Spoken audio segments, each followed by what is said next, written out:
Hello everyone, how are you doing? This is MD Tech here with another quick tutorial. In today's tutorial, I'm going to show you guys how to silence conversations and notifications from appearing on your Android lock screen.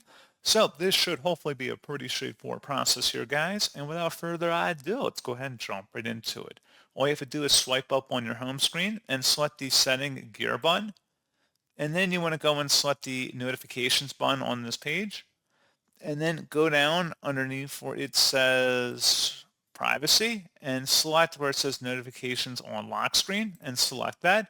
So at this point, if you want to hide silent conversations and notifications, select this second option here. And if we just went back in there quickly, we can see it says hide silent conversations and notifications selected, and that is all you have to do.